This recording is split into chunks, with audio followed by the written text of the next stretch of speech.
respeitando, digamos assim, né? Outra reflexão, importância de uma vida ativa, né? A gente tem que ter em mente isso, que existe uma importância de nos mantermos ativos, né? Que também nos remete a essa questão da manutenção da saúde.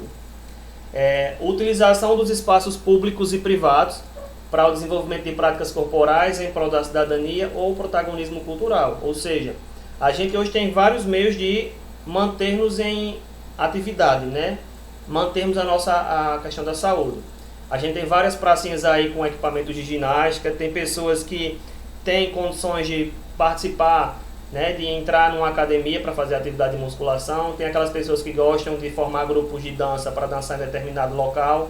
Então tudo isso aí é a utilização de espaços públicos e privados em que eu vou estar desenvolvendo práticas corporais, seja em prol da cidadania ou do seu próprio protagonismo cultural.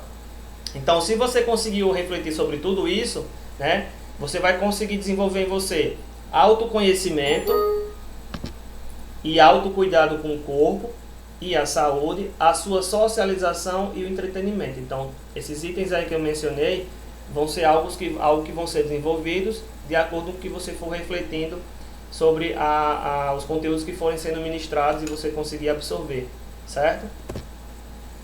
Aí chegamos a uma parte bem importante que muita gente não sabe. A educação física, ela é uma disciplina obrigatória, certo?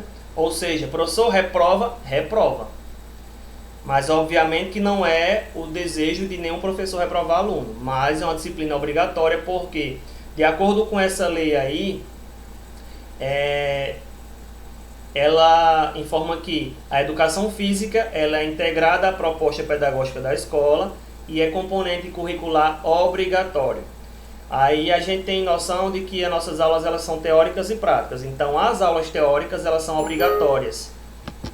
Porém, as aulas práticas elas têm uma regrinha, uma exceção, como tudo há, né? Quais são, professor? Aqui eu tenho algumas situações em que a aula prática da educação física ela pode ser utilizada, né? Pode ter uma dispensa para um aluno, se você se encaixar em alguma dessas situações que eu vou mencionar. Se você cumpre uma jornada de trabalho igual ou superior a 6 horas, você tem como pedir dispensa das aulas práticas. Você não faz aula prática. Se você trabalha 6 horas diárias ou mais, você tem como dizer, professor, eu queria que o senhor me dispensasse da aula, mas aí você vai ter que trazer um documentozinho informando que você trabalha, comprovando. Então aí você já teria essa dispensa. Outra situação, maior de 30 anos de idade. Então aqueles que têm mais de 30 anos também, se não quiserem fazer aula prática, também estão dispensados. Outra, aquele que estiver prestando serviço militar inicial ou que em situação similar estiver obrigado à prática da educação física. Ou seja, quem está no quartel, por exemplo, eles também são dispensados das aulas práticas, certo? Outra situação, que tenha prole. O que é prole? Filhos.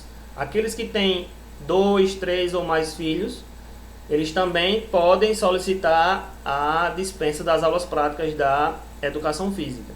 E por último, aqueles que tiverem alguma doença, né?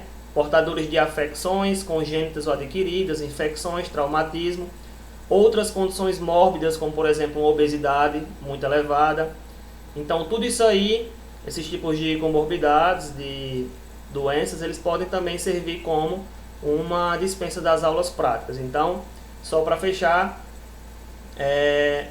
a educação física ela é obrigatória teórica e a prática ela só é dispensada se for dentro de algum desses itens que eu mencionei para vocês. Christian, e quem já treina em algum outro lugar? Como assim, Christian? Se for em relação à academia, essas coisas não, viu? Aí tem que fazer aula prática mesmo.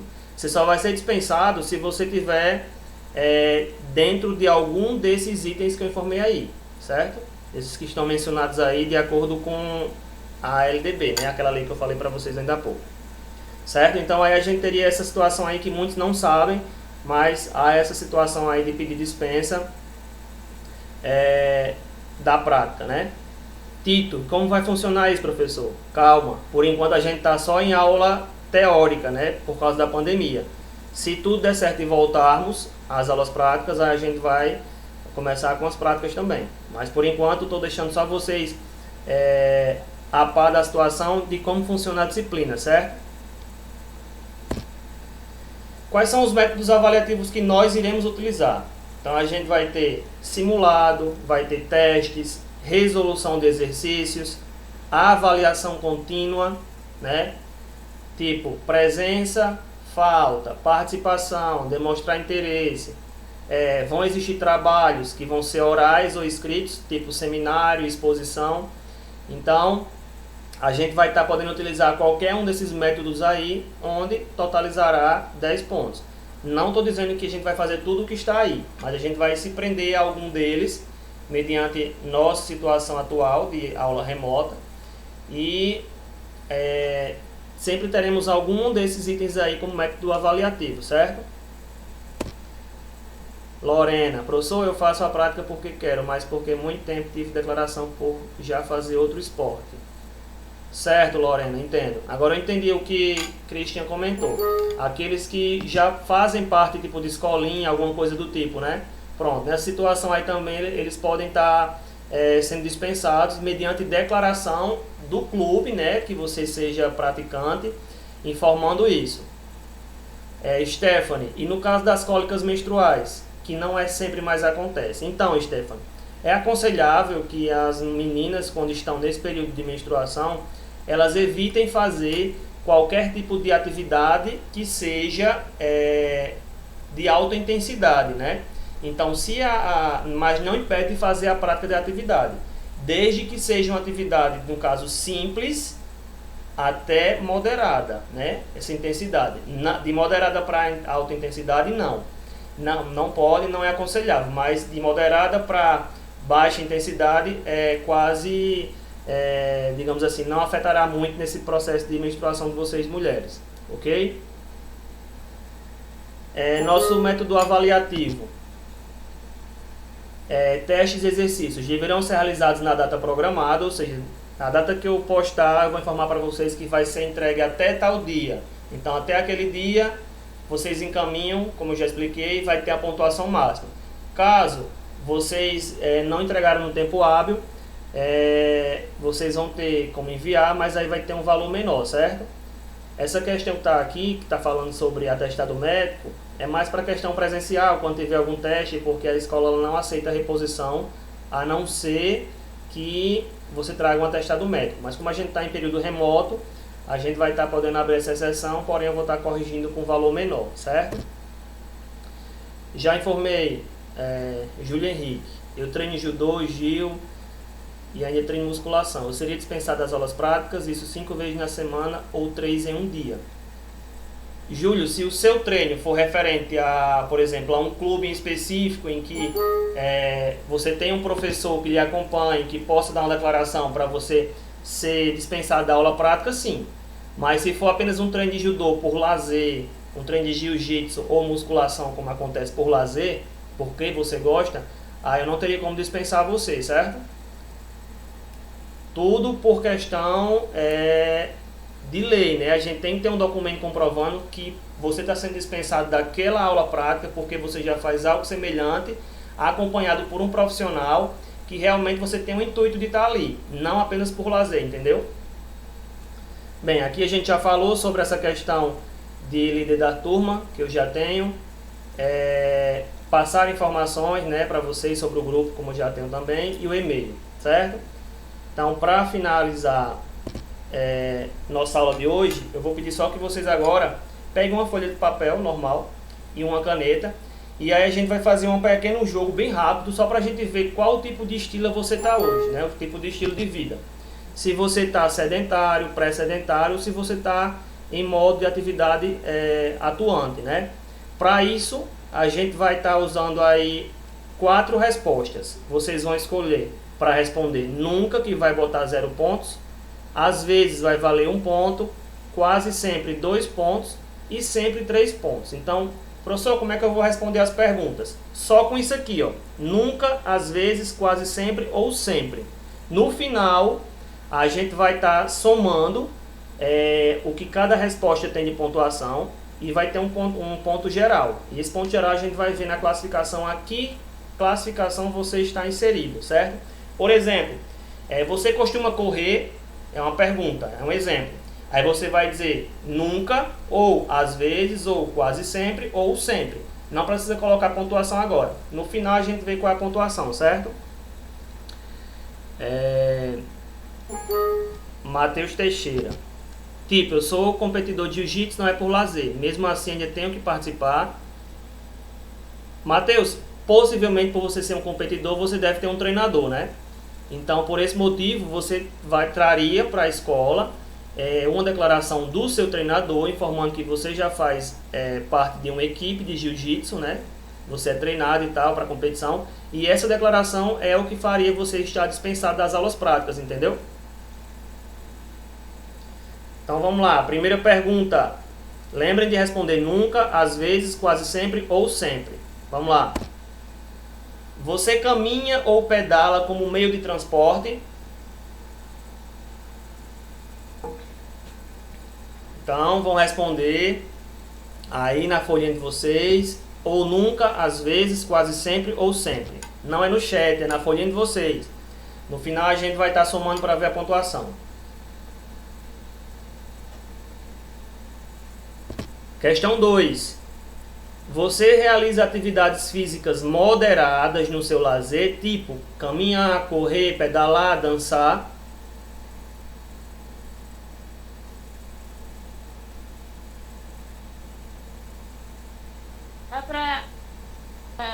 É pra responder isso aonde? No chat? Não, você vai pegar uma folhinha de papel aí, qualquer papel e um lápis e vai estar só somando as suas respostas. Então volta aí pra primeira. Tá. Aqui é o gabarito, ó. Nunca, às vezes, quase sempre e sempre.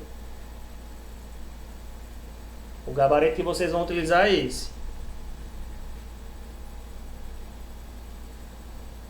Nunca, às vezes, quase sempre e sempre. A primeira pergunta foi essa. Você caminha ou pedala como meio de transporte? Aí você responde com um daqueles 4 do gabarito que eu falei. A segunda pergunta. Você realiza atividades físicas moderadas no seu lazer, como caminhar, correr, pedalar, dançar?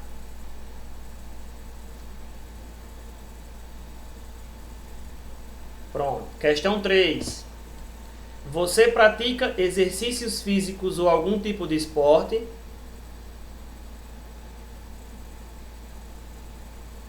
Aí é uma questão bem abrangente. Qualquer tipo de exercício ou qualquer tipo de esporte, certo? Questão 4. Você participa de programas de ginástica ou pratica musculação em alguma academia? Tipo, esses programas de ginástica pode ser pilates, yoga ou musculação, né? A pergunta daí.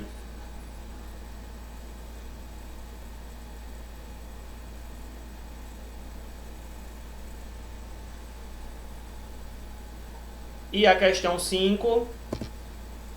Você valoriza a prática regular de atividades físicas para a saúde, ou seja, você concorda que a atividade física regular, ela vai auxiliar a saúde, né? Ela é importante para a saúde.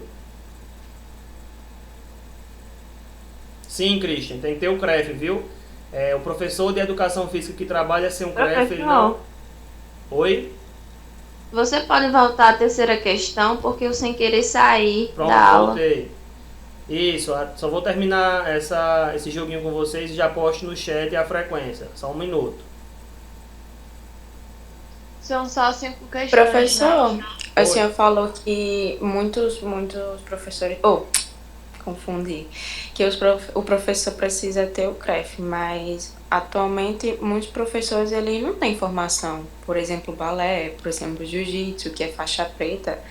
Balé, a gente não precisa de uma formação para isso. Não precisa ser formado em educação física. Então, essa questão do CREF eu mencionei porque, assim, nós do Educação Física, a gente tem um conselho regional. O que nos permite trabalhar é ter esse CREF. Por exemplo, eu só posso dar aula para vocês em escola se eu tiver meu CREF regularizado. Do mesmo jeito que quem dá aula em academia também tem que ter o CREF regularizado. Do mesmo jeito que quem dá aula em um clube tem que ter um CREF, porque é como se fosse um conselho regional daquela modalidade, daquela disciplina de educação física, em que vai permitir dizer que você está legalmente autorizado a trabalhar, entendeu? Não estou dizendo aqui que aqueles que não têm CREF não são autorizados. Obviamente que muitos deles têm até melhor capacitação para dar aquele esporte do que até mesmo uma pessoa que seja formada e com CREF. Mas assim, legalmente, em termos de lei, somente quem tem CREF é quem está autorizado a dar aula na área da educação física. Isso que eu quis dizer, entendeu? Entendi. Pelas regras, realmente é o certo, né? Pronto, questão 4 aí foi a questão dos programas de ginástica ou musculação. Questão 5, se você valoriza a prática da atividade física, né? Questão 6, você faz exercícios de alongamento muscular em qualquer hora do dia, seja quando acorda, nem quando esteja se espreguiçando, entendeu? Em algum momento do dia você faz algum tipo de alongamento.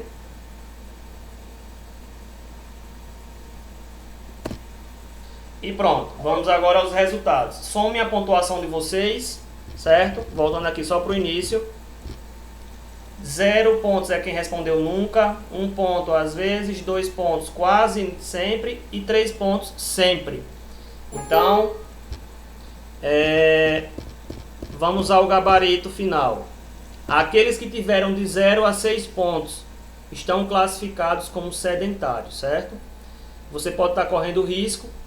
Está na hora de adotar um estilo de vida mais ativo para lhe render bem-estar e disposição e controlar seu peso e prevenir algumas doenças, como é o caso de hipertensão, diabetes, colesterol e depressão.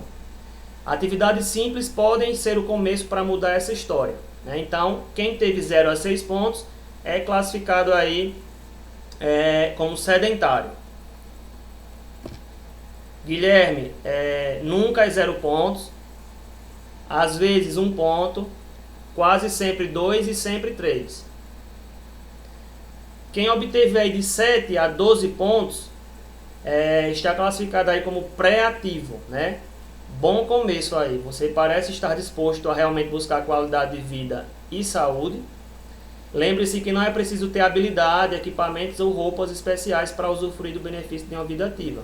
Entendeu? Então, quem está nessa classificação aí de 7 a 12, a gente já tem aí como uma pessoa pré-ativa. E aqueles que obtiveram de 13 a 18 pontos é uma pessoa que está realmente na ativa em termos de atividade física e busca por qualidade de vida. Então, você está no caminho certo para essa trilha da saúde. Então, você está mais longe cada vez de adquirir algum tipo de doença, daquelas que eu já mencionei, tipo pressão alta, que é a hipertensão, diabetes, colesterol alto. Então, para quem está dentro dessa pontuação, é isso, certo? O ser mais ativo, né, de 13 a 18 pontos, ok? Então, nossa aula vai encerrar aqui. Eu vou só pegar o link e colocar aqui no chat e dar a situação da frequência, só 1 minuto, certo?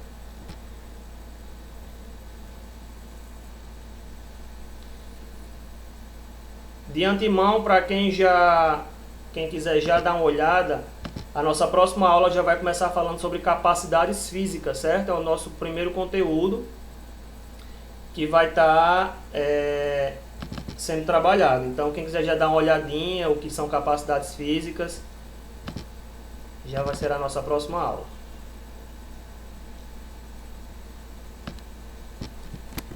Lembro que o link que eu vou disponibilizar para vocês, ele só vai estar ativo agora, durante eu estar na sala com vocês. Assim que a aula acabar e eu sair da sala, o link ele vai ser desativado. Então, aqueles que perderam a aula terão que ir lá no YouTube assistir a aula para colocar a frequência lá, certo? Alguma dúvida até aqui, pessoal?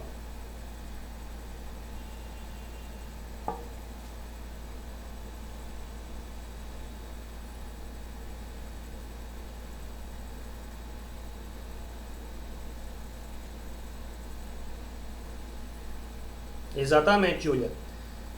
Geralmente a gente pede que os estudos confirmam que dormir 8 horas por dia é o essencial para o corpo recuperar todas as energias que foram gastas durante o dia anterior.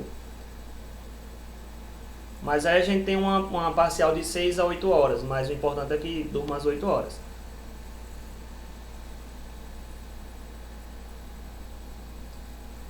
Quem dorme 4 está precisando dormir mais, viu? Porque aí você vai ficar mais indisposto para o dia seguinte. Pronto, pessoal. Para aqueles que já conseguiram aí fazer a frequência, obrigado pela participação. Gratidão por todos aqui e até a próxima aula, viu? Aslian, se for jogo online, não conta, viu? Eu acho que eu tô lembrando de você, Aslian. Eu acho que você era lá do Maria Saraiva.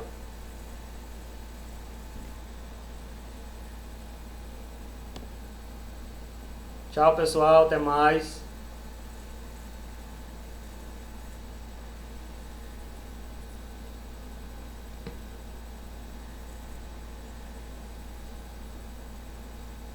Tchau, tchau.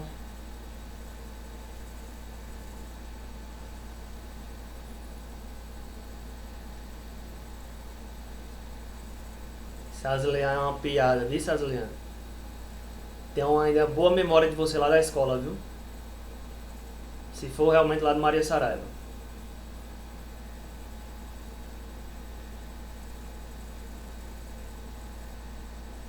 Tô ligado em você, viu?